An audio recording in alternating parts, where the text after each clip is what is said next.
Good morning. Let us be very honest with one another for a moment, uh, because we have grown tired, haven't we? Tired of the cycle. Something pricks the heart. A thought takes hold. A tremor of dread begins somewhere behind the ribs, and out comes the machinery.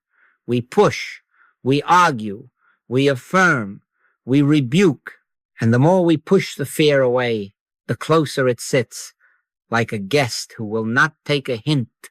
That is a universal weariness, and I know it in my own bones.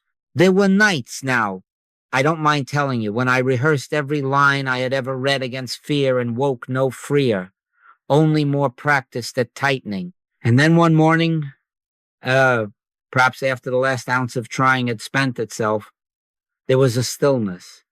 Not a solution, not a victory, a stillness. And in that stillness, I heard, not with ears, "Be still and know that I am God." And I knew, faintly at first, that effort had been the veil over the very presence for which I was crying. So let us begin there. When effort fails, stillness heals. But do not make stillness another form of effort. Do not strain for silence. We are not going to fix fear. Please hear that. We are not going to try to do anything to it. All we are going to do is bring into this moment the realization of God's presence. For where the Spirit of the Lord is, there is liberty. That is not a slogan. It is a law of being. And before this hour is finished, I will not leave you with a theory about it. We will have a little test. You can feel in real time an immediate experiment. No metaphysical acrobatics, no arm wrestling with thoughts, a test. But first, the ground must be laid, and the ground is this single standard. Do not meet the problem on the level of the problem. Do not meet fear as if it were a power to be matched. The moment you stand toe-to-toe with fear, you have silently confessed two powers, God and fear. And then you are boxed in a contest that never ends because the premise is wrong. It is as if you set out to prove that 2 times 2 is 5 by multiplying harder. The mistake is not curable by effort. It is dissolved by seeing its lawlessness. In the same way, the essence of our work is the withdrawal of our consent from a second power. The only way fear breathes is on the oxygen of your belief in it as something. Withdraw that, and it gasps. Not because you fought it, but because you stopped furnishing its life. Now pause and take a breath, because I want you to hear how our refrain functions. Where the Spirit of the Lord is, there is liberty. That is a password, not a weapon. Say it not at the fear as if you were scolding a child, but into your own awareness as one who opens a door to the room already filled with light. When you whisper it inwardly, even softly, you are not trying to change a condition. You are remembering the atmosphere in which conditions lose their authority. And you will see how quickly the temptation comes to aim it at the fear, to say, now, get out. And then you will know you are back on the wrong level, working on the shadow instead of standing in the light that throws no shadow. Do not let your concern be for the fear or the name or shape of it. Do not let your concern be for its origin, its trauma, its chemistry. Let your concern be that if only for 30 seconds, you feel the surging of the Spirit within you. And when I say feel, I do not mean some grand emotion. I mean the simple recognition that I am not alone here, that I and the Father are one, and that oneness has no opponent. Thou couldst have no power over me, except it were given thee from above. That was spoken to Pilate, to worldly authority.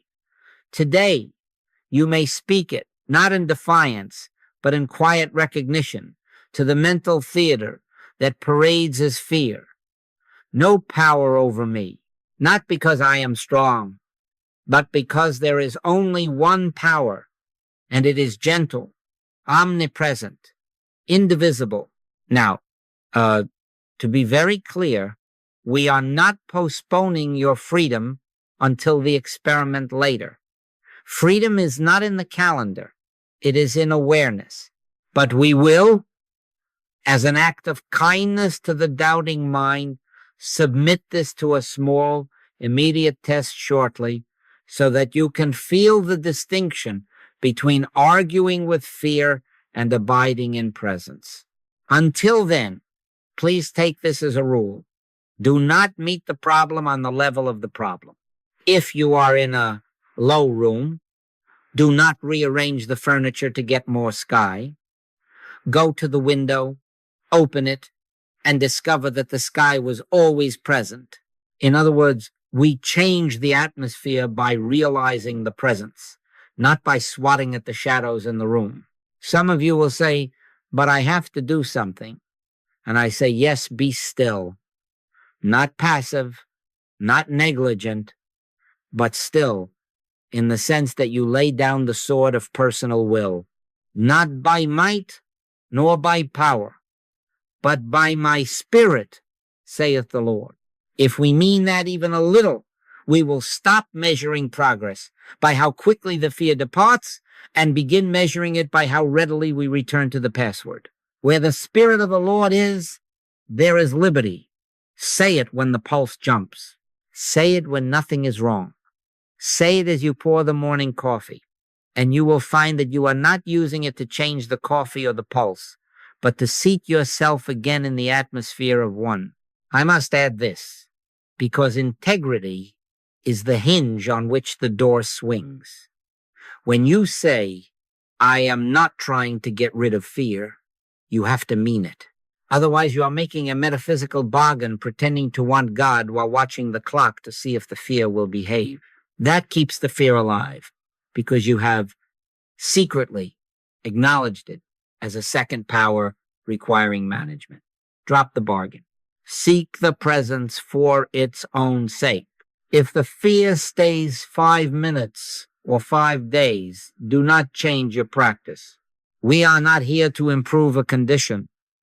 We are here to awaken to the fact that in Him we live and move and have our being. And in that being, there is nothing to oppose. So, good morning. Let us begin as the tired ones who have finally consented to rest. We will not fight. We will not fix. We will not carry our bundle of techniques down the road another mile. We will realize presence. And in that realization, liberty is not achieved. It is revealed because it has been here as your breath, as near as the word within you. Where the Spirit of the Lord is, there is liberty. Say it into your own awareness now, and let the silence answer. Now let us be very clear. And I want you to hear this not merely as words, but as the very spotlight that exposes the ghost in the room. There is only one source for fear, and it is not the condition, not the body, not the bank statement, not the headline. It is the belief in two powers. That is all from the moment we admit, even a hair's breadth, that there is a power opposite to God, some separate causation that can injure, deprive, or humiliate. We have, in that instant, given fear its breath. It has none of its own. That is why the master could stand before government and sword and say, Thou couldst have no power over me, except it were given thee from above. Now, listen closely. Nothing opposite to God is given from above. So when you and I tremble before a report, a pain, a threat, we are not encountering a second power. We are encountering our own credentialing of that which never had a license. You must get this in your bones. Fear is parasitic. It lives on borrowed life. It comes with a clipboard, demands your signature, and then, only then, begins to act as if it had authority. The only place it can receive that authority is from your consent. And you grant that consent the moment you look out and say, this thing, this person, this condition can act on me apart from God. The Hebrews had a name for that, the arm of flesh. And every time you rest on it or tremble under it, you discover how flimsy it is.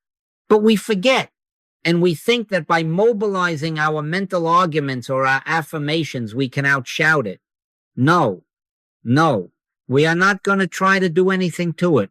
All we are going to do is bring into this very moment the realization of God's presence, one power. Where the Spirit of the Lord is, there is liberty. Not will be, is. What is two powers thinking? It is mass hypnotism condensed down to the individual breath. The world, in its collective dream, has agreed that body is power, that money is power, that public opinion is power, that headlines are power. And then we, without noticing it, lean into that storm as if it were real wind. We are mesmerized by the click of the ticker, the whisper of a laboratory finding, the glare of a broadcast, the tightness in the chest at 3 a.m, and we call that causation. But behind all of it is hypnotism, a mesmeric consent to a universe of competing forces. If you want to know why fear persists, look where you are assigning cause. The cause you assign is the cause you serve. No man can serve two masters. You simply cannot hold God as all in all and simultaneously credit a second source. Now, how does it work in the minute you need it? Suppose the old dread rises. It always gives warning. It tightens the throat. It drops the stomach.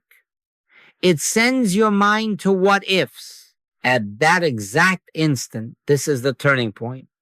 You are tempted to pick up your tools, argue, plead, cajole the universe into kindness. Don't. Do not let your concern be for the dread. Do not let your concern be for the thing it is naming. Let your concern be to catch the moment of credentialing, see the move, see how quickly you reach for a second master, and then withdraw the credential. How? Not with a wrestling match, not with mental noise, with silence. Be still and know that I am God. In that stillness, you do not grant a hearing to the claimant. You do not entertain its deposition. You rest in the one, right where you are, and you let the unreality of two powers dissolve by lack of attention. In other words, you are going to practice sacred non-cooperation with fear's application for authority. Picture fear as an electrical sign lit by your belief. You can stand in the street all night arguing about the message flashing on the glass, or you can reach around the corner and pull the plug. The message does not need refutation when the current is cut. 2 times 2 is 5 need never be disproved. It is lawless. It collapses, not under debate, but under the revelation of the law, that is. So it is with your fear. The law, that is one power. Rest there. Where the Spirit of the Lord is, there is liberty. Whisper it if you must, but whisper to your own heart, not to the condition. You are not putting a spell on the outer. You are releasing yourself from the spell of two powers within. You will notice that when you do this honestly, really refusing to hand out that credential, the body quiets, the thought stream slows, and sometimes, yes, the condition itself appears to soften. But I warn you with love, Do not be fooled by appearances either way. Do not make your peace dependent upon the softening. That is just another door through which the second power will walk back in. Your freedom is not in the ebb and flow of experience. Your freedom is in the one irrespective of the register of the senses. That is why the master could sleep in the boat while the storm raged and say simply, "Peace, be still." The peace was his realization, and the outer sea only mirrored it after the fact. Who said that you're naked? That ancient question still stands. Who told you you are at the mercy of blood counts, indexes, opinions? Who told you any of these could stand as power beside God? The belief did. The mass suggestion did. And we all, every one of us, have signed on the dotted line more often than we know. But today we tear up the contract, not by shouting at it, not by denouncing the body or money or news, but by quietly declining to serve two masters. I am not in this to get a better report. I am not in this to become insulated from life's tides. I am in this to know God. And in that knowing, whatever shows forth from liberty, not to produce it. There is a world of difference. And so we come to the threshold of our practice for the rest of this hour. Having named the lie, we will not attack it. We are not going to try to do anything to it. All we are going to do is change the atmosphere of consciousness to abide, even for 1 minute at a time, in the awareness that there are not two powers, not two minds, not two causes. There is one. From that altitude, fear has no air. From that altitude, the hypnotism cannot find you. Where the Spirit of the Lord is, there is liberty. Take that as your password within, not to batter down any door, but to open the one within you. And in that opening, you will find that the thing you feared has lost the only fuel it ever had, your belief that it could stand up to God. It cannot. It never could. And so we let it pass like mist before the morning. Now, if we are to make this turn, let it be a real turn and not a mental shuffle. The axis of our concern must move off the condition and onto consciousness, and that is not poetry. That is the only way anything has ever changed in a way that stayed changed. I can tell you from my own experience, and some of you have heard me say this before, that there came a time when the old pleasures, the cocktails, the bridge tables, the Saturday night jaunts, just slipped out of my atmosphere. I was still living in the same city with the same friends, the same streets, but I was not in the same atmosphere. I still lived, but not in the same atmosphere. No one made me give anything up. I did not fight my appetites. There was a change of consciousness, and life rearranged around that center as naturally as a compass needle settles when the magnet comes near. All of this was brought about not by any other change than a change of consciousness. If you can take that as a pattern, you will stop trying to rearrange the furniture of conditions, and you will begin to tend to the one thing needful, the awareness of presence. Now, look at it this way, because I want this to be very practical. If you had on the blackboard that 2 times 2 is 5, how much energy would you need to correct it? None. You would not argue with it. You would not rebuke it. You would not lay hands on it and try to heal it. You would bring the truth that 2 times 2 is 4, and the error would disappear of itself without a fight, because there is no law to sustain 5. Error has no law. It has only belief. Fear is like that. It is a figure on the board that seems to command attention until the principle is brought to bear. When truth presence is realized, fear has nothing to rest on. You shall know the truth, and the truth shall make you free. Not your effort, not your arguing, the truth known, felt, realized. Therefore, we absolutely must stop strategizing outcomes. Do not let your concern be for health. Do not let your concern be for supply. Do not let your concern be that this fear should leave by noon. Let your concern be that if only for a breath, for half a minute, you feel that surging of the Spirit within you. Man shall not live by bread alone, but by every word that proceedeth out of the mouth of God. Bread is outcome, word is presence. When you take that stand, you have moved off the board where 5 tries to be 4, and you have come into the atmosphere where 4 is 4, and no argument is required. We are not going to try to do anything to the fear, or to the bill, or to the symptom. We have one demonstration only, the realization of the presence of God. When we attain that, liberty will be found there, because where the Spirit of the Lord is, there is liberty. And this does not mean you now go live on a mountaintop. You can be in it, but not of it. You can read the news and not bow to it as a power. You can open the envelope with the window in it, yes, that one with the figure that seems to say, you owe, and you can be in the very act of paying your obligations and yet not cede to that paper the authority to define your life. You can awaken in the night and feel the flutter under your ribs and not grant the body the scepter of your peace. Thou couldst have no power over me except it were given thee from above. Pilate was not a power. Pilate was a scene in which the one presence was being revealed. So, too, is your headline, your statement, your symptom, in it, but not of it.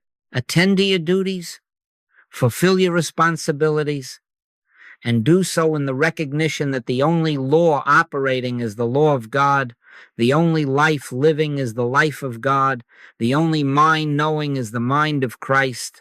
That removes the second power from the room, and fear has nothing to work with. You see, in the world sense, we try to pull levers. If I do this affirmation 3 times, if I visualize that, if I fast, if I confess, then perhaps the dial will move. But that is still trying to make 5 behave like 4. It will not. The moment you touch the principle, the figures align of themselves. I am not promising that your bank learns new arithmetic. I am telling you that in the atmosphere of realized presence, you will find yourself in poise. And from that poise, right action appears, right doors open. And sometimes the outer thing reshapes, and sometimes it fades in significance, and you never think of it again. Either way, the law is the same. Consciousness first, conditions second. My peace I give unto you, not as the world giveth, give I unto you. The world's peace is the quiet that comes after your team is scored. His peace is the quiet that is before any score, during it and after it, untroubled by the numbers because it rests on one. Now, if presence is our one demonstration, and it is, you may ask, how in the middle of a Thursday do I come back to it? How do I step out of the draft of the world's suggestions and into that other atmosphere? We must have a living tool, something simple, something that turns the key without waking the house. Words help, not as spells, but as doors. Scripture, rightly used, is not a lever on conditions. It is a password to presence. Where the Spirit of the Lord is, there is liberty. Whisper it not at the problem, but into your awareness. Be still and know that I am God. Use it as you would use your own name to remember who is here. Do not bargain with it. Do not time it. We are not trying to get rid of fear. We are consenting to know God. If you give yourself that consent, several times a day, for 30 seconds, for a minute, you will feel the atmosphere change. Maybe only a notch at first, but it changes.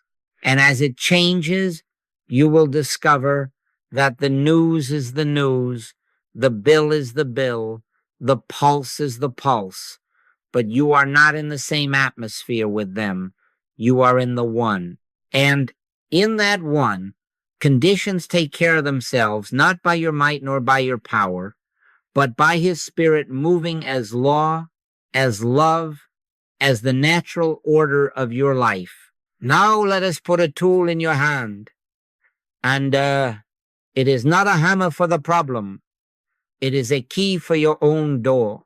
We are going to take one line of scripture as our shibboleth, our password, and we are going to use it not as a charm thrown at conditions, not as a lever to move the outer, but as the quiet knock that opens us into the presence already here. Where the Spirit of the Lord is, there is liberty. You must take that not merely as an idea to admire, but as the very word you carry at the threshold of every moment. When you say it as password, you are not addressing fear. You are not commanding the body. You are not bargaining with supply. You are identifying yourself at the door of awareness. You are saying, in effect, I belong in this room of one, and the door knows you. How do you use it? Very simply, because the Spirit does not require ceremony. You pause. You do not brace. You do not furrow your brow to make the heavens open. You breathe easy, unforced. You say inwardly, softly, where the Spirit of the Lord is, there is liberty. And then, please mark this, you let the words go. You let them fall like a pebble into a deep well, and you wait for the quiet ripple that returns. Be still and know that I am God. The be still is your part. The know is the grace that rises within when you have not filled the room with your own sound. Do not measure the moment. Do not glance sideways to see if the fear took the hint. If you do, you are back tugging on the lever of conditions, and you will feel at once that the quiet has gone brittle. The password is not a command to the outer. It is consent to the inner.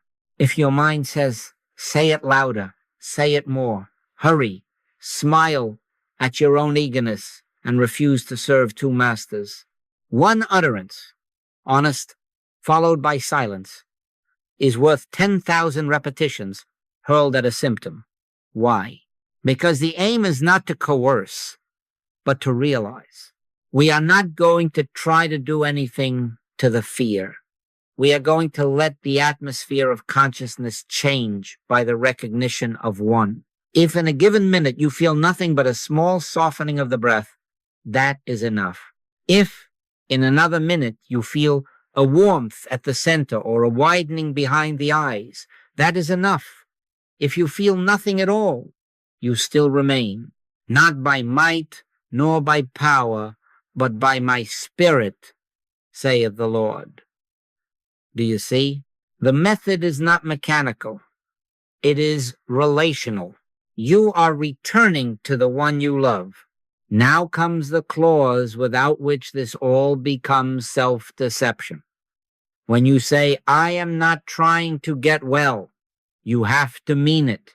When you say, I am not trying to get rid of fear, you have to mean it. Otherwise, the password becomes a trick word, a little device in the ego's tool bag. The heart knows the difference. The presence knows the difference. You do not enter the room of God to peek around for the result. You enter because in Him we live and move and have our being. And you prefer that being to the best the world can give or remove. Give up gratitude for the easing of a symptom in that minute. Be grateful instead for the felt fact that you are not alone, that there is a life here, not yours, and yet your very life. My peace I give unto you, not as the world giveth, give I unto you. The peace of the world is the sigh when the pain abates. His peace is the stillness that abides before, during, and after, untouched by whether or not the waves behave. You may say, but if I do not seek to change it, will it not go on? And I answer, who told you that it has power to go on? Who said that you are naked before that condition? Two powers thinking said it. The password is your refusal to grant that lie another hearing. When you stand at the inner threshold and whisper, where the Spirit of the Lord is, there is liberty. You are not moving the furniture on the stage. You are stepping behind the curtain into the only place from which the stage ever received its light. In that light, some scenes dissolve, others continue for a time, but you are no longer a cast member who must dance to the cue. You can be in it, but not of it. Attend to your duties in the world. Yes, pay your bills. See your physician, if wisdom says so. Keep your word to your family, and do it all under the banner of one power. Thou couldst have no power over me except it were given thee from above. You do not fling that at persons. You let it settle your own heart, so that no person or condition is mistaken for a second cause. I will tell you a small thing from my own practice.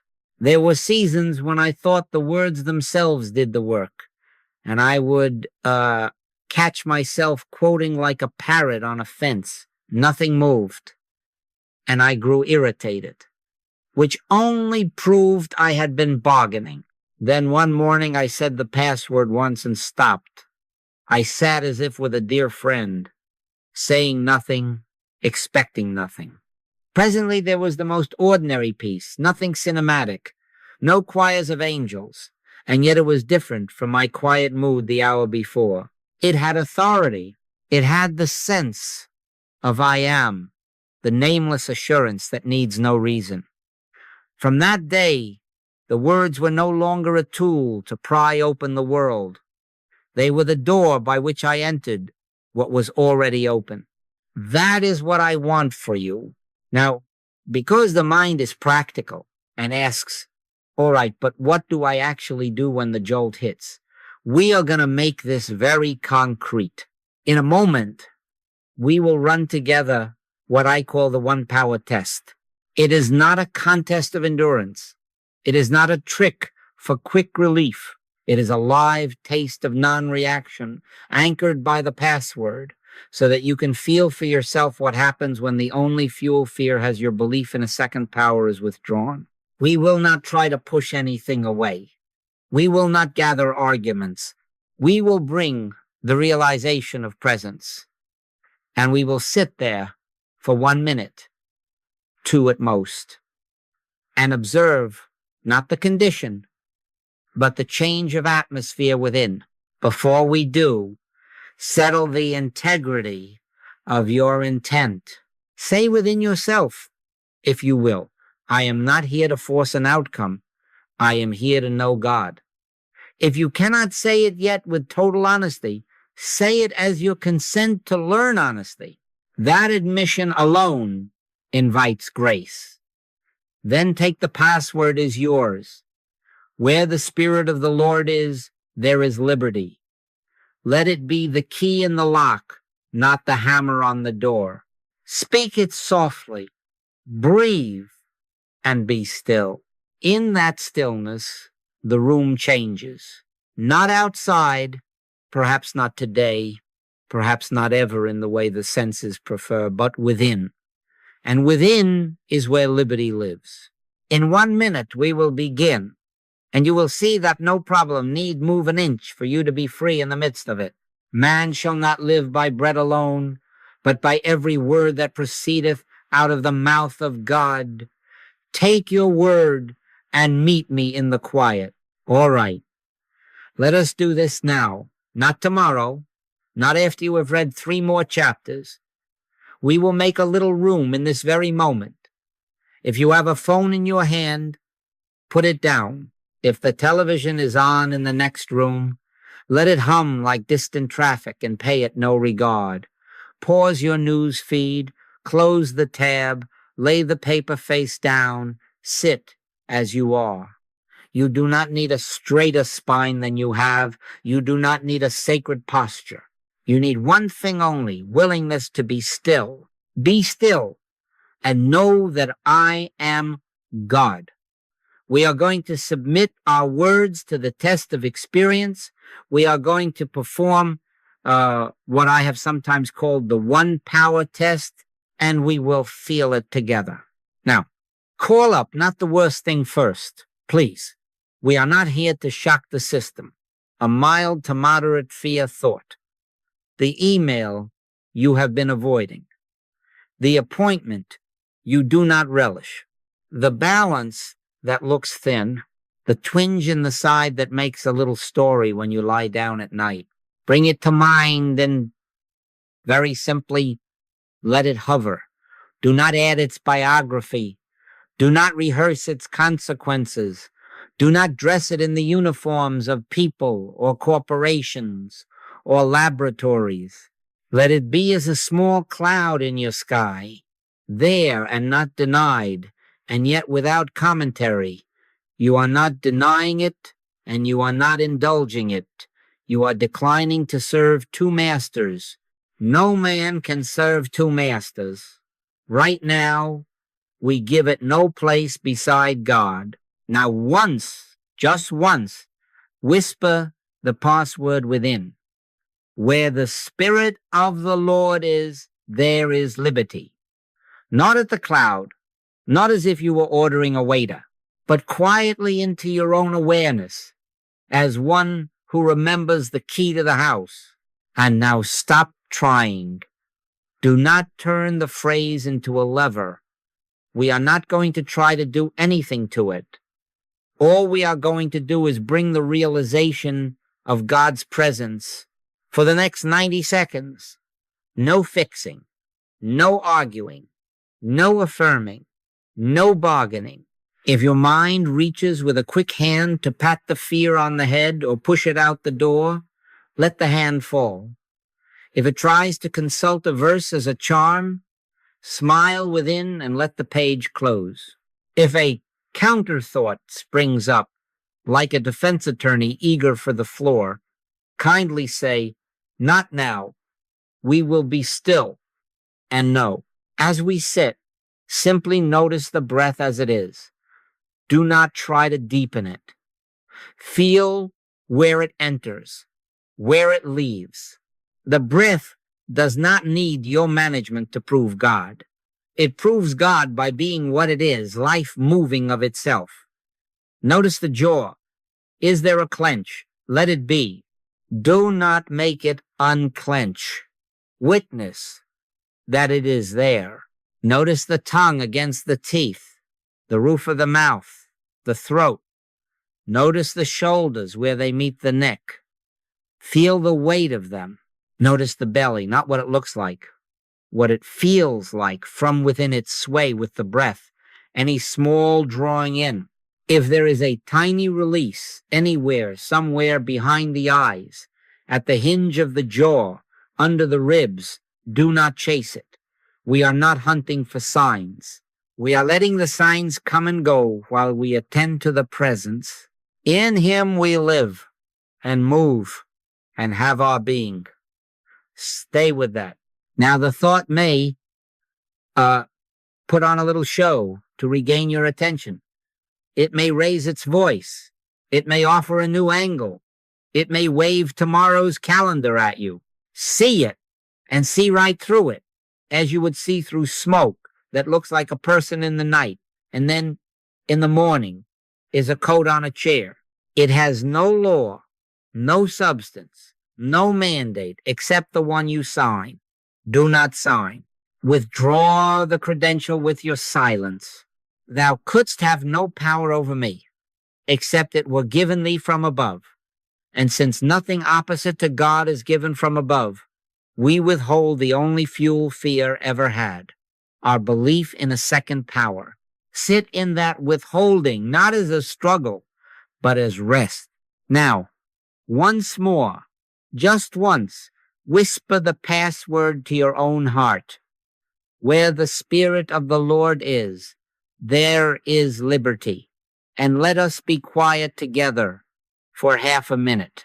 No seeking for outcomes. No listening for bells. Be still. You may open your eyes if they were closed. Now, do not rush to rate the results as if we had taken a pill and you were checking the clock.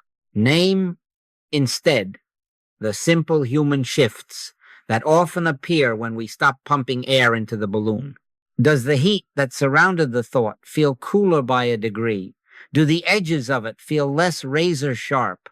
Does its insistence seem not gone, but less insistent, more like a suggestion in the corner of the room than a commander at the door? Is there a touch more space around the breath, a quieting under the ribs, a softness at the brow? These are not magic. These are what happens when you cease acknowledging two powers. Fear loses air when you stop pumping it with reaction. The current is cut. The sign goes dim. And if you say, I felt nothing, good. Good because your task was not to feel something. Your task was integrity. For 90 seconds, you did not hand fear a second chair at the table of your being. That is the demonstration. When you say, I am not trying to get rid of fear, you have to mean it. For this little span of time, you meant it. And you meant it not by a vow, but by non-reaction. You did not make pronouncements to the cloud. You stood in the sun. That is the whole of it. My peace I give unto you. Not as the world giveth, give I unto you. The world gives peace after the email is answered, after the test results are in your favor. His peace comes in the midst and is untouched before, during, and after, because it rests on one. Let me tell you what actually occurred in those minutes, so that your mind can be at rest about the method. The thought rose like mist on a pond. Ordinarily, we blow on it with concern and it becomes a fog bank. This time, we did not blow. We did not run fans or set up spotlights. We stood still. The mist thinned because it had nothing to thicken it. In spiritual terms, the only law operative was the law of God. We refused to posit a second cause. That refusal was not mental combat. It was the quiet stance of truth. 2 times 2 did not need your energy to be 4. It needed your recognition, and the false figure could not stand in the same space with it. Likewise, presence realized and not argued about cannot share a room with the pretense of a second power. The pretense has to fall, not always as fireworks, but as a subtle undoing of its claim. Now, seal this, because I do not want you walking out and translating it into a new trick to get your way. We are not going to do anything to it. We are bringing the realization of God's presence. If later today the same little cloud floats back to the edge of the mind, do exactly as we have done, no more and no less. Do not stretch the password into a rope to yank the cloud. Whisper it into your awareness once as a key to the inner room. Sit your 90 seconds of holy non-cooperation. Scan the body, not to command it into compliance, but to witness the atmosphere in which it rests. And then continue your day, in it but not of it, attending to your duties without granting to any form, paper, person, pulse, the office of a second power. You will find, after you have done this a few times, that the mind becomes trained in a new loyalty. It does not rush so quickly to serve 2 masters. It begins to discover that the presence is not a visitor who must be invoked with special candles, but the ground on which you stand while you stir the soup, while you answer the child, while you sign the check. And in that discovery, fear withers, not because you have conquered it, but because you have stopped nourishing it. Where the Spirit of the Lord is, there is liberty. Let that be the refrain that returns you again and again, not to an argument, but to an atmosphere.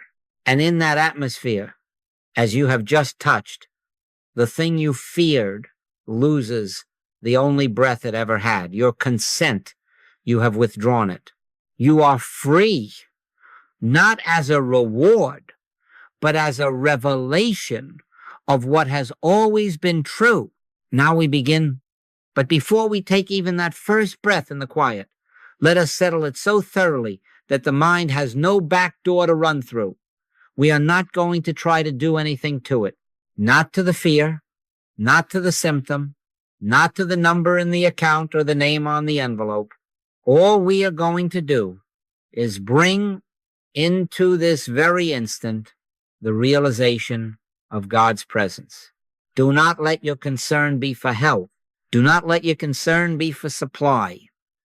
Do not let your concern be for approval, yours or anyone else's.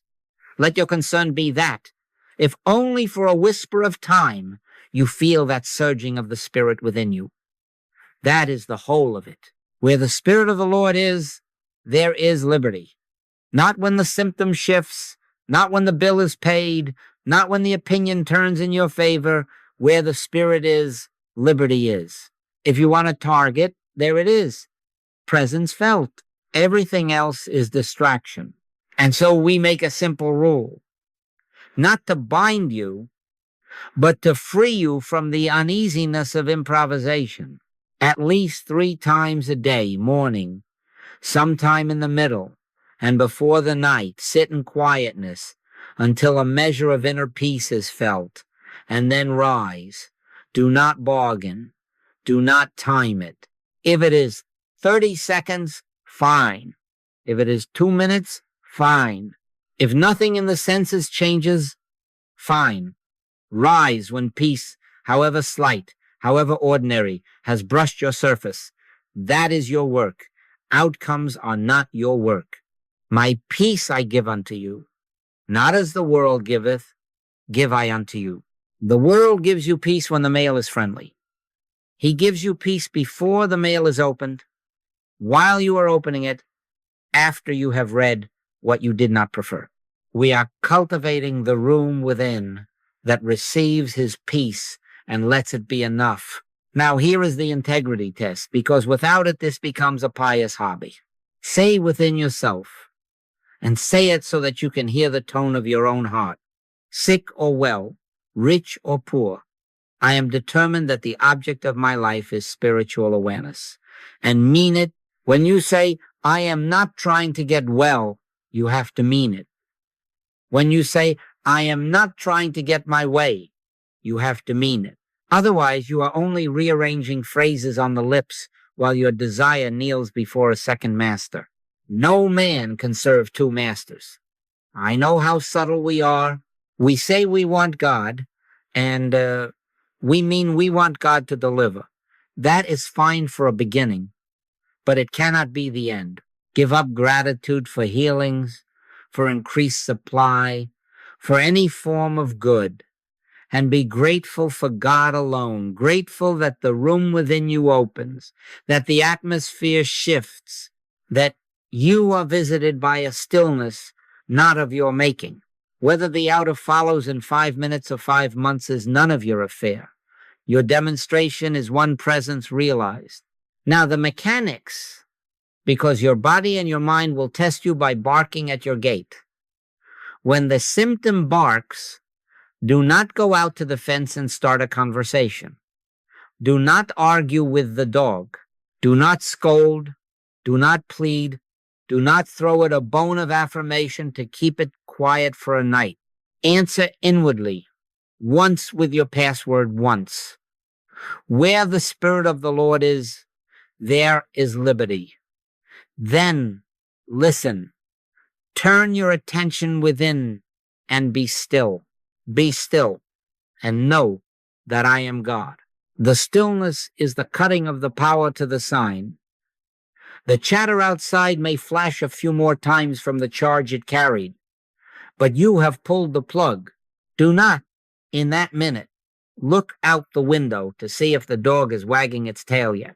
If you do, you have walked back into the yard of two powers. Let the password open the door, then sit with your friend in the room and refuse to check your watch. One utterance, honest, followed by listening, has more authority than 1,000 slogans thrown at the senses. Take this into the small scenes of your day. The email arrives with a tone. The throat tightens. Pause. One whisper within. Where the Spirit of the Lord is, there is liberty. And then silence. You do not craft a reply from urgency. You do not look for a verse to sling across the screen. You return to the room where one is, and from that room, in 5 minutes or in an hour, you answer, if answering is yours to do. The child calls with a need. You hear it, you are present to it, but you do not give the need the scepter of your peace. One inward turn, one password, the stillness, and then you move. The market falls, the headline shouts, the body flickers, whatever it is. The mechanics are the same. We are not going to try to do anything to it. Not by might, nor by power, but by my Spirit, saith the Lord. From that Spirit, right action comes when it comes, and its coming does not disturb your center. I will tell you frankly, there was a season when I would sit to do this, and I would grade the silence as if the infinite were on a report card. I would think, that was a 7, that was a 3, surely a 9 will move the needle out there. And nothing moved except my disappointment. And then I learned to rise when I felt peace, no matter how unremarkable, and to stop when I did not. Timers and measuring cups belong to kitchens, not to prayer. There came a morning when the peace was so slight I might have missed it had I been hunting for fireworks. Yet it carried the quiet conviction, I am with thee. That was enough. The day unfolded under that banner, not because I had managed conditions, but because I had yielded to presence. Let me emphasize again, because this is the hinge on which freedom swings.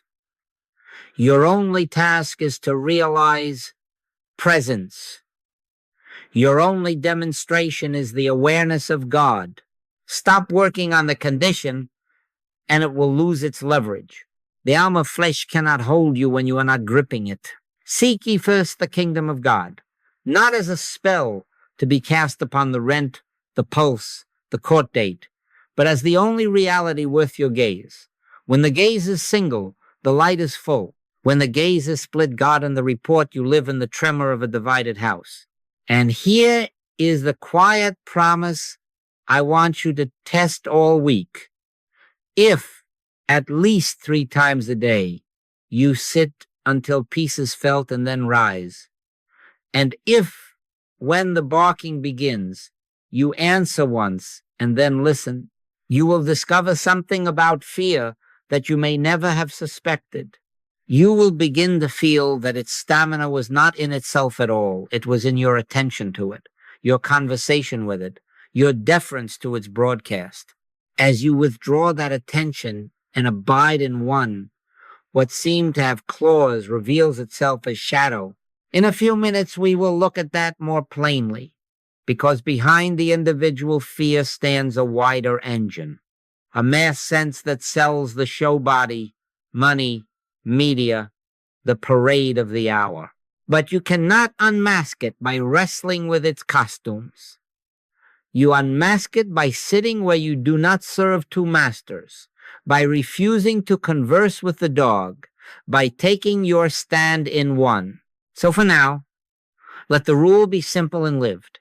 3 times a day, be still until the room of your heart is quiet. Then rise and go about your duties. At the sound of a bark, speak the password once and listen. Refuse to make conditions your work. You can be in it, but not of it. And as you are, You will prove for yourself that liberty is not negotiated with appearances. It is realized where he is. Where the Spirit of the Lord is, there is liberty. That is our way. That is our only way. Now, since you have had a taste of non-reaction, let us look plainly at what it is we are refusing to react to. Not a person, not a germ, not a number on a page. We are withdrawing our consent from a fog, a collective mesmerism that moves through the world sense like weather, so ordinary that you forget you are wet until you step indoors. This fog says that shadows are causative. It says that a headline can tell you your life's measure. It says that a market tick can speak as God. It says that a little cluster of likes or dislikes on a screen can establish your worth. Do you see why fear thrives here? Because in the fog, every flicker looks like a torch and every whisper sounds like a command. But it is not a command. It is suggestion. And suggestion has no law, no life, and no mandate except the one you give it. We have known this in crude forms. In wartime, offices are set up to manufacture consent. They hang posters and repeat slogans until nations move as one man, not by truth, but by drums. In the movie house, a frame is slipped between frames. A drink of candy, and suddenly the lobby does brisk business and no one knows why. Today it is subtler. You do not need the theater. A little window in your hand hums with urgency. The feed learns your anxieties, and with a kindly face it serves your fears on a silver tray. A health headline says, "This season is terrible," and you feel a throat. A market graphic turns red, and you feel your pulse. Your worth rises and falls by the gauging of strangers, and you do not see that you are kneeling at a new altar, bowing to a second power with every quickened breath. Behind it all, there is only one thing operating: mesmerism, a mass sense that binds us until we decline to be bound. How do we unmask it? Not by counter-propaganda, not by fighting frames with frames. We do not let the ego become a better hypnotist. We abide as one. We stand where we stood a moment ago, and we refuse to furnish fear with the air of our credulity.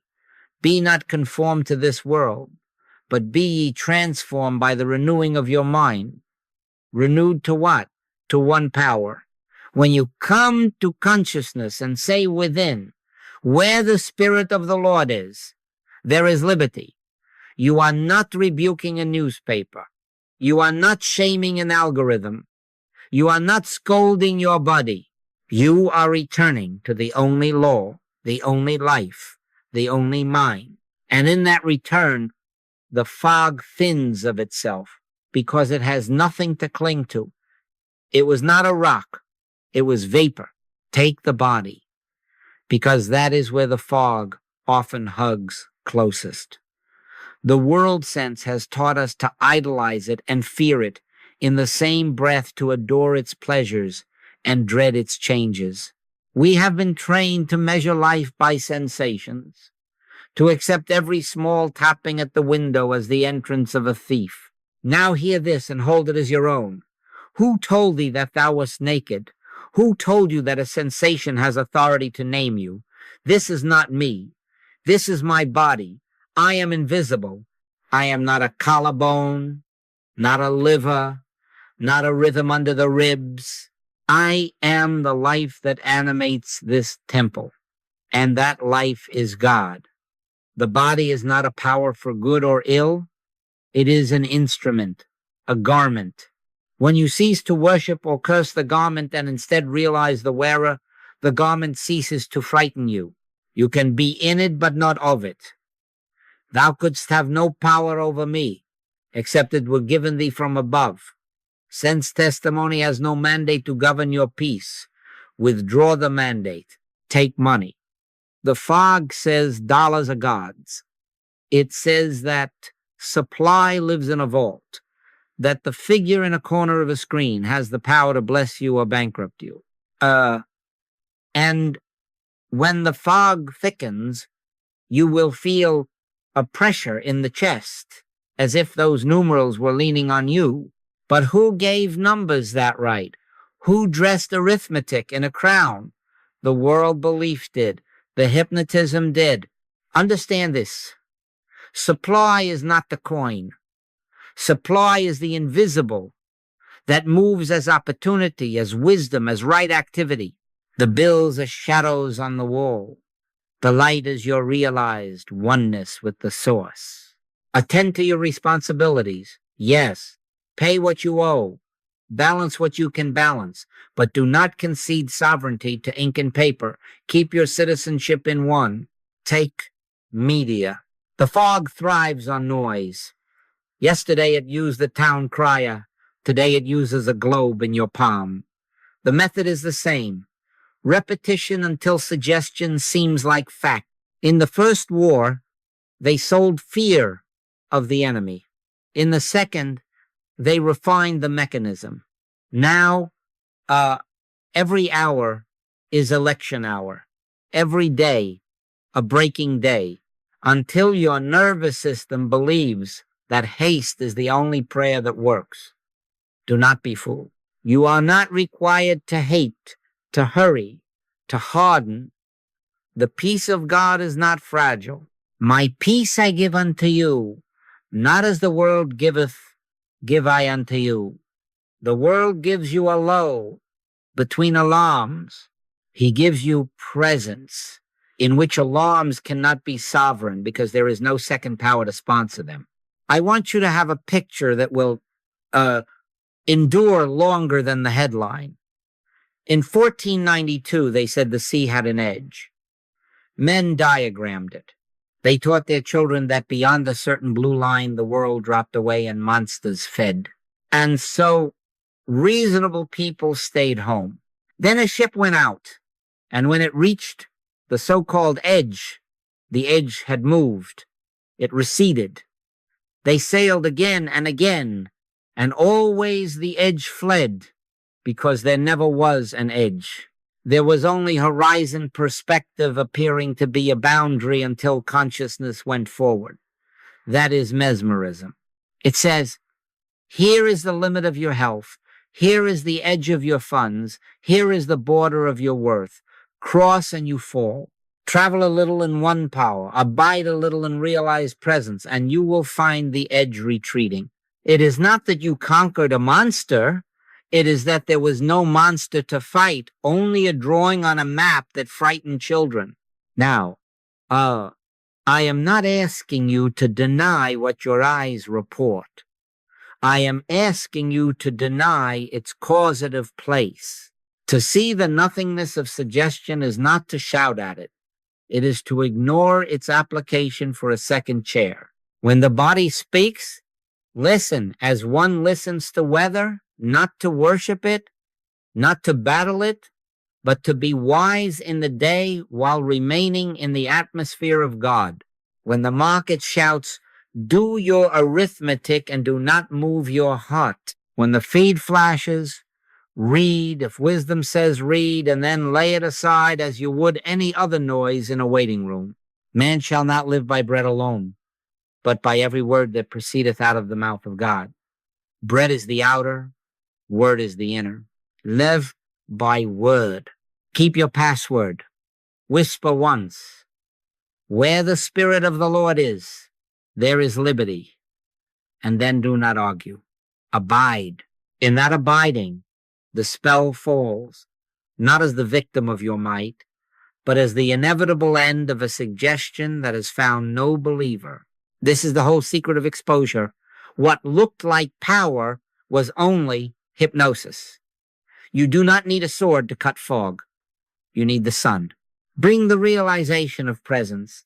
Stand quietly in it and watch as the lines that scared you rearrange into the horizon they always were. In it, but not of it.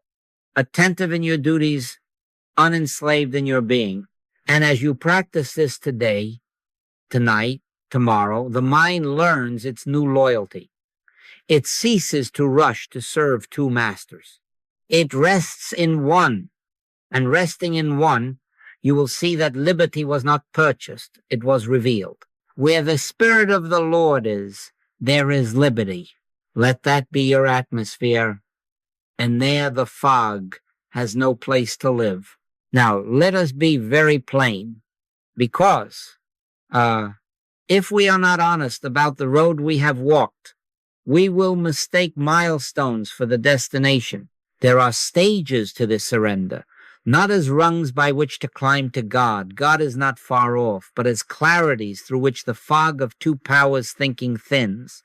The first stage is what I would call metaphysical denial. It is when you first learn, to your astonishment, that appearances are not final, that they do not carry law in themselves. In that dawn, you say, no, this is not real in God. This is not power. This is not cause. And you find very often that symptoms shift, bills are paid, people grow kinder, doors open. Do not scorn that. It has its holy place. You are learning not to grant omnipotence to form. But listen, if you are watchful, you will see how quickly the mind turns that discovery into a sword and begins to slash its shadows.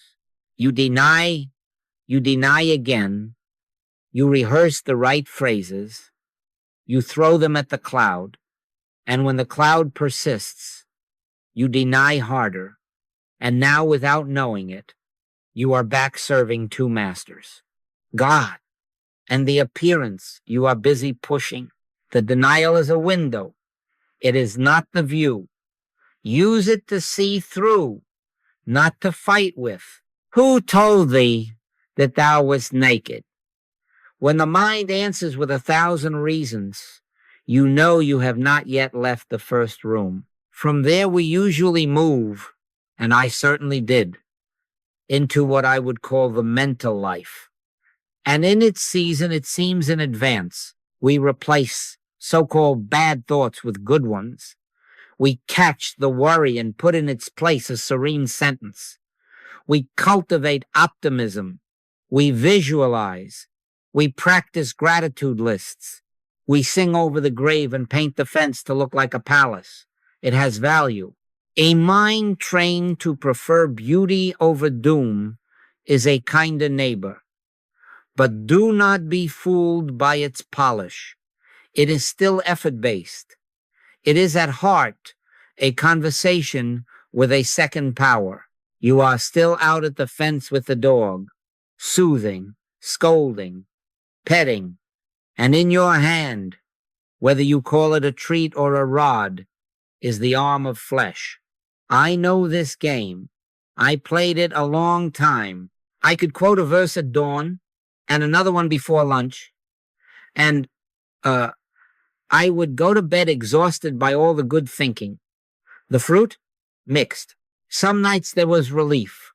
Other nights the fear returned in a new coat. Why? Because no man can serve two masters. I was still trying to shape the world from the circumference instead of consenting to the center. Then there comes, by grace, and often by the failure of your best methods, the third stage, spiritual surrender. This is where the Master's words cross the threshold from Scripture to command. Leave your nets, follow me, and I will make you fishers of men. In that moment, you are invited to drop what has always secured you, methods, results, reputation, even the pride in your spiritual progress, and to follow presence as your only demonstration. We are not going to try to do anything to it. All we are going to do is bring the realization of God's presence. Do not let your concern be for health. Do not let your concern be for supply.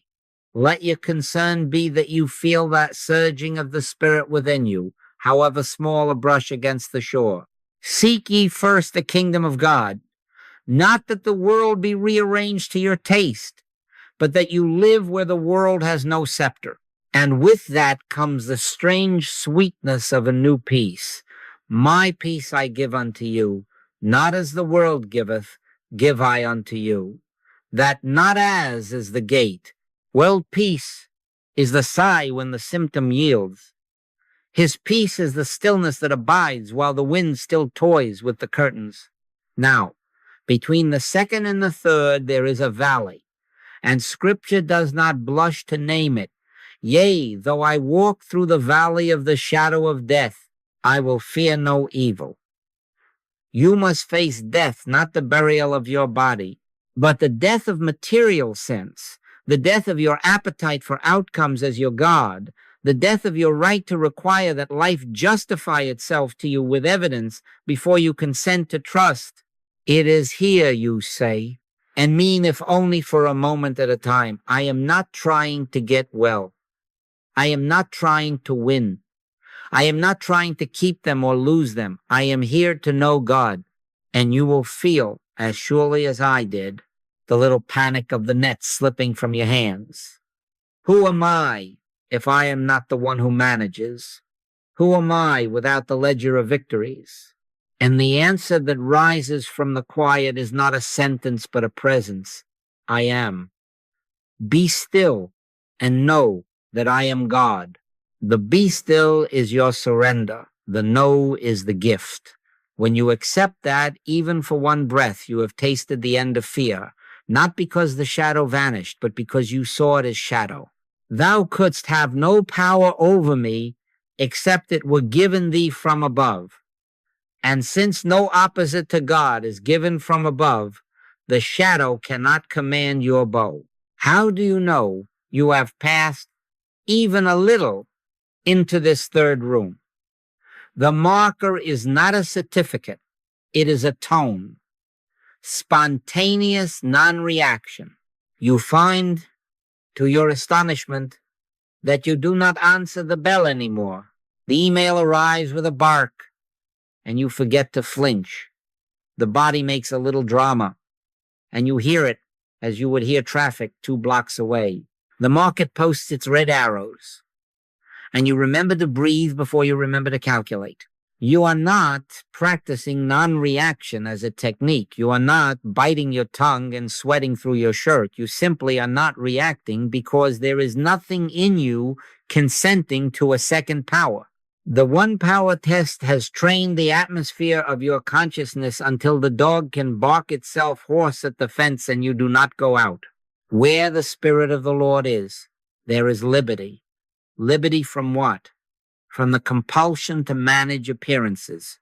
Liberty to be present, to act when action is yours, to be silent when silence is yours, to let the world be the world without giving it the office of a god.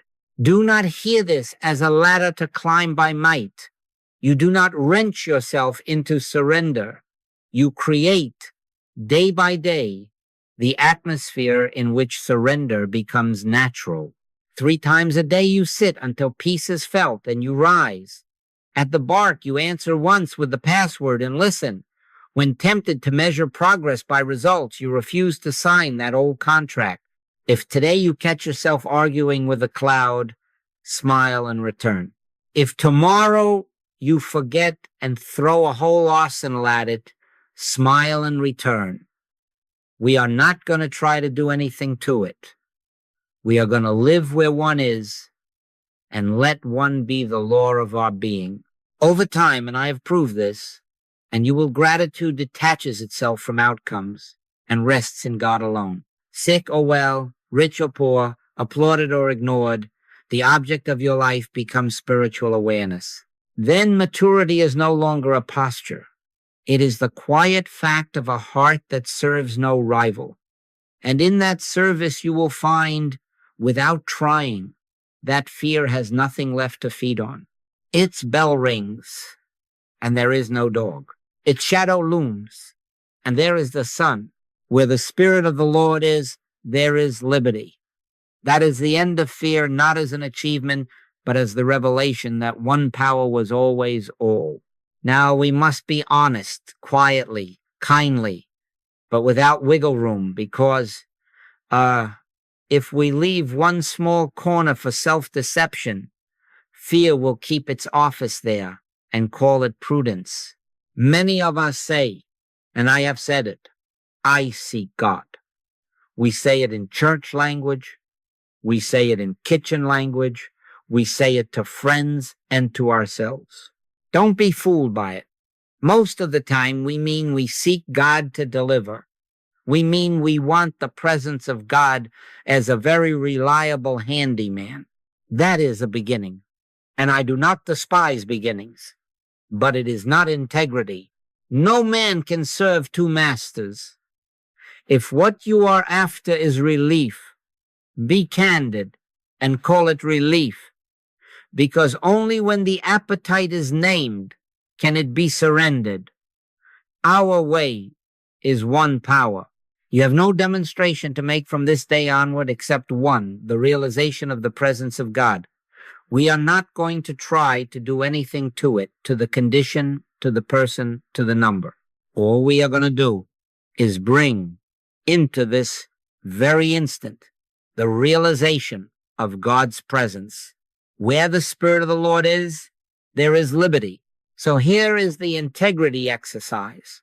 And you must answer it where no one can hear your tone but God.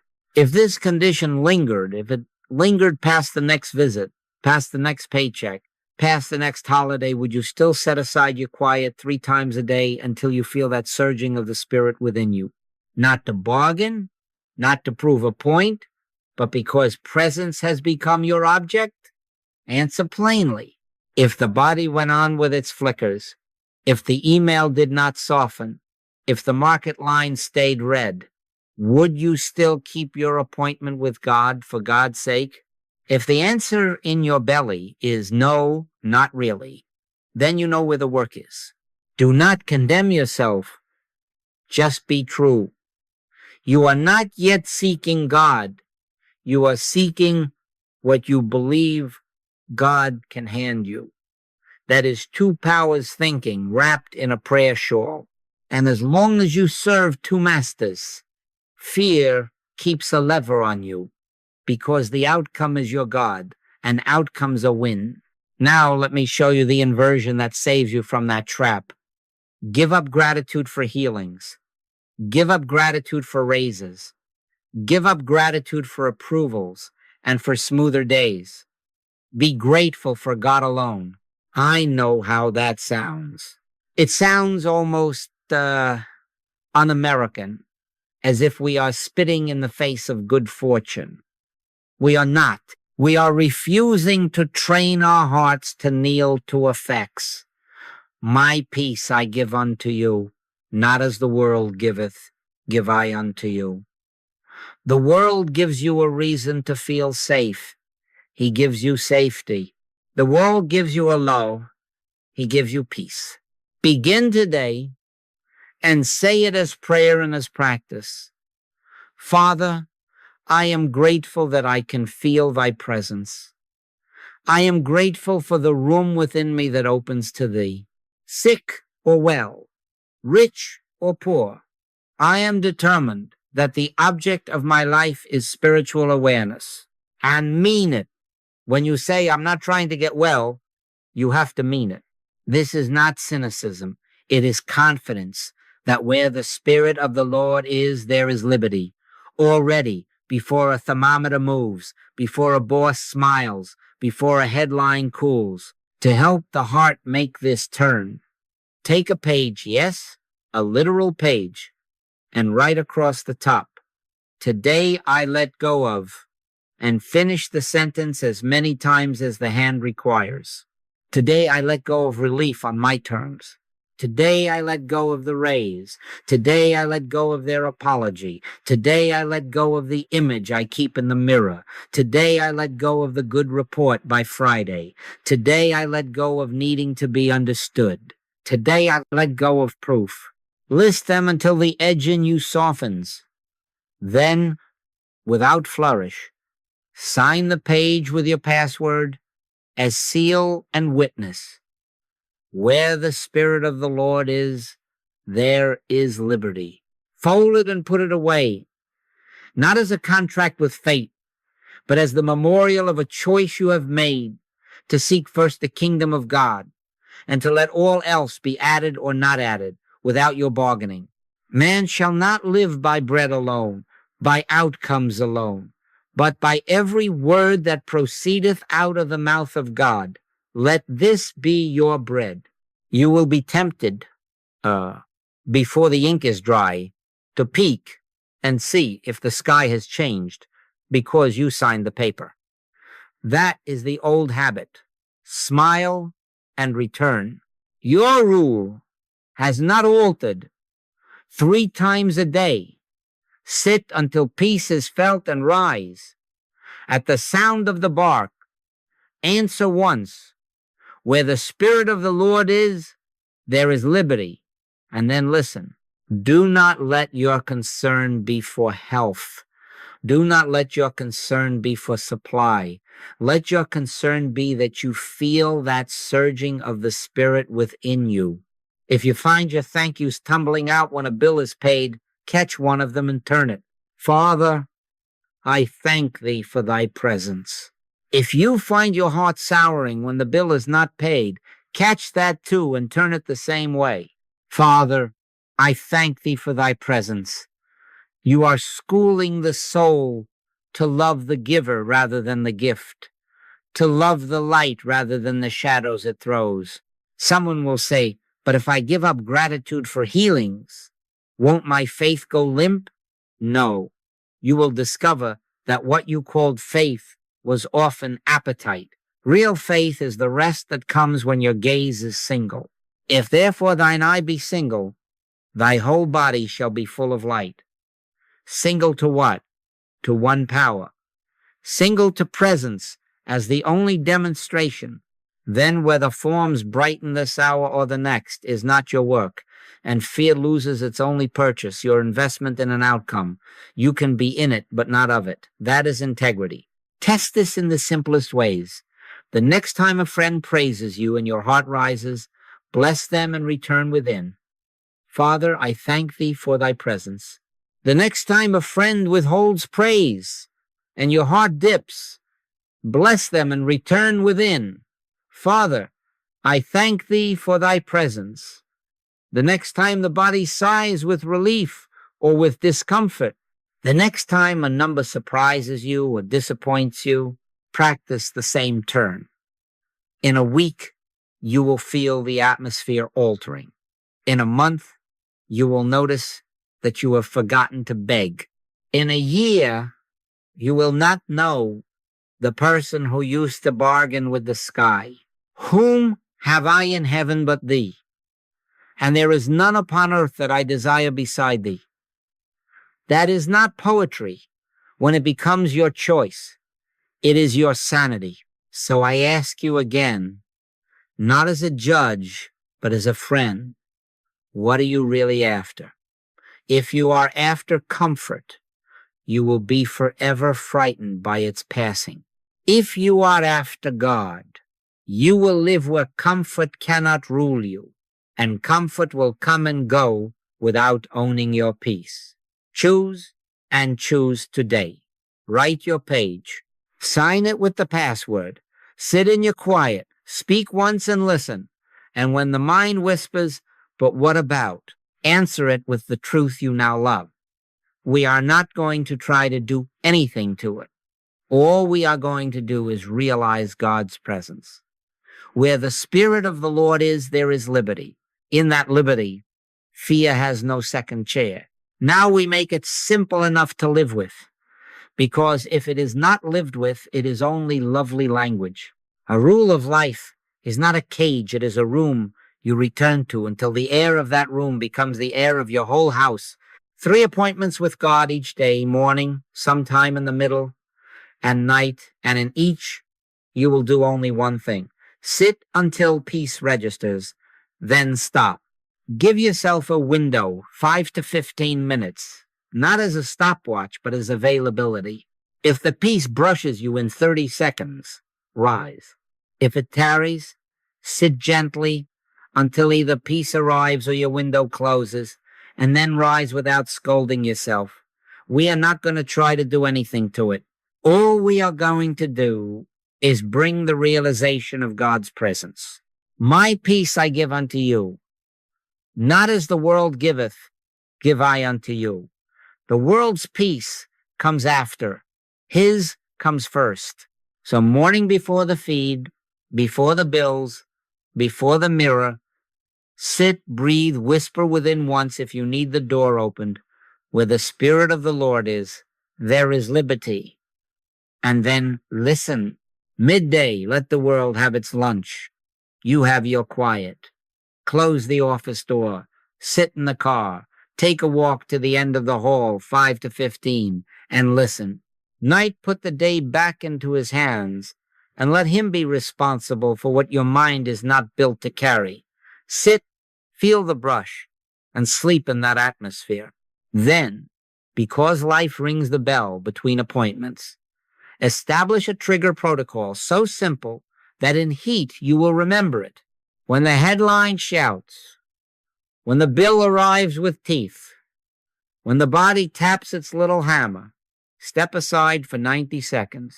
That can be a literal step into a restroom, a hallway, a balcony, or it can be a single breath turned inward while you stand at the sink.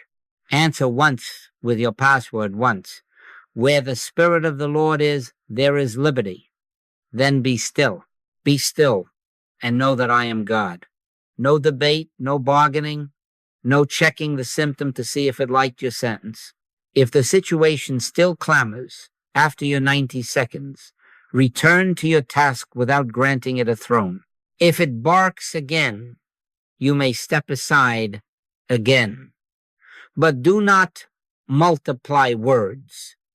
One utterance, honest, then listening.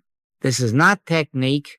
This is fidelity to one power in the very moment the world proposes to. In those 90 seconds, you are unplugging the sign. The letters may glow for a minute on the heat they carried, but the current is cut. Now, how shall we be in the world while this is our rule? In it, but not of it. Carry on your duties, answer the child, file the report, pay the bill, comfort the friend without bowing to them as powers.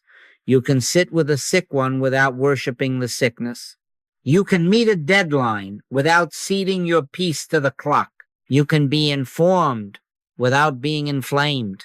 Man shall not live by bread alone, but by every word that proceedeth out of the mouth of God. Bread is the duty. Word is the life. Go about your day as a citizen of one. Let everything else be your geography, not your kingdom. And when you catch yourself, as you will, kneeling at a second altar, money, body, praise, blame, smile, stand up, whisper the password once, and come home inside. How shall we measure? Not by outcomes.